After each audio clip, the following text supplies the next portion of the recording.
Hello, this is Pixel Freak, and today I'm taking a look at a game called Heavy Sword. This game came out on Android about 3 or 4 days ago. It's been on iOS now for quite some time, but this is a platformer game. Only it's not a traditional platformer game in that you would just jump around and jump on things. You get a sword in this one.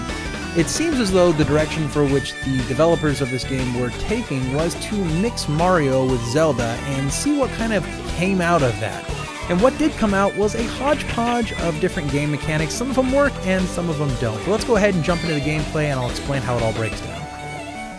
So the storyline for the gameplay is the most cliche storyline you can think of. There's bad guys and they come into the castle and they steal the princess and then they run off. And you're the good guy and you're supposed to save the princess. Story over.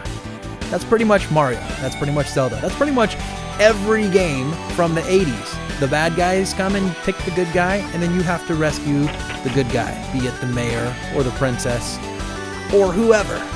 So the game's broken up into about 25 different levels or so, and you're presented with a world map, and you have to progress through all these levels in somewhat of a linear fashion. There are some secret levels, and there are pretty much the normal levels. There's some different castles and stuff that you go through, and there's some different shops and extra things that you see throughout. But the game is set up a lot like Super Mario World, and that's done on purpose. In fact, I think the developers actually intended this to be an homage to old school platformers, especially Mario. But unfortunately, because some of the game mechanics are a little bit poor or a little bit rough around the edges, the game actually crosses the line and goes a little bit from homage into cheap ripoff. And that's only in some places, like the collision detection where it really doesn't operate the way that you think it would, or the jumping mechanics that are a little bit sloppier than you would hope they'd be. Those things actually bring it out of that homage, that real, this reminds me of my childhood and this is a fun platformer game, into why am I playing this game?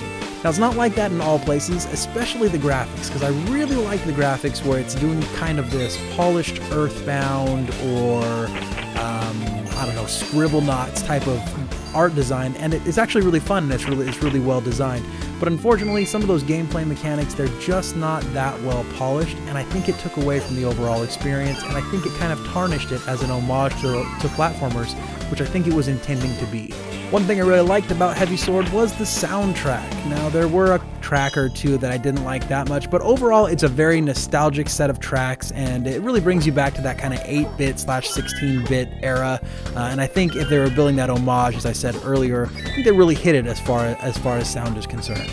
Now, within the game, there is also an upgrade system where you can use the coins that you're collecting throughout the levels to go into the store and buy new upgrades for your character. You can get a double jump, and you can actually buy more life for your guy so you don't die quite as quickly. It is a little bit limited throughout the game, but it's kind of a fun addition, something that you don't often see in platformer games, especially in the old ones. You didn't see that a lot at all. It's a cool addition here, and I really like that you can do something a little more than just go from one level to the next.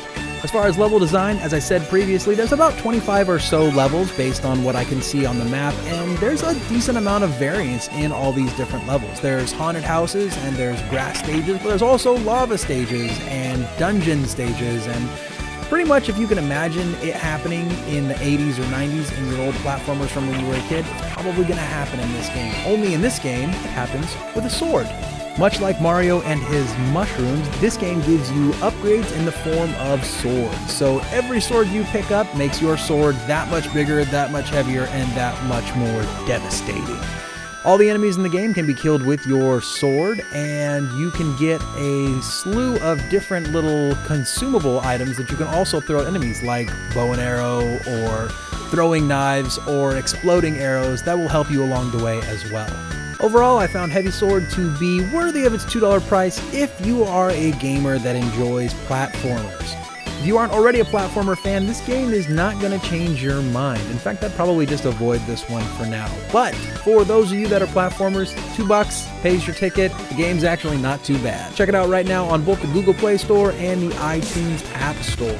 Make sure to like this video, subscribe to the channel, and until next time, this has been Pixel Freak.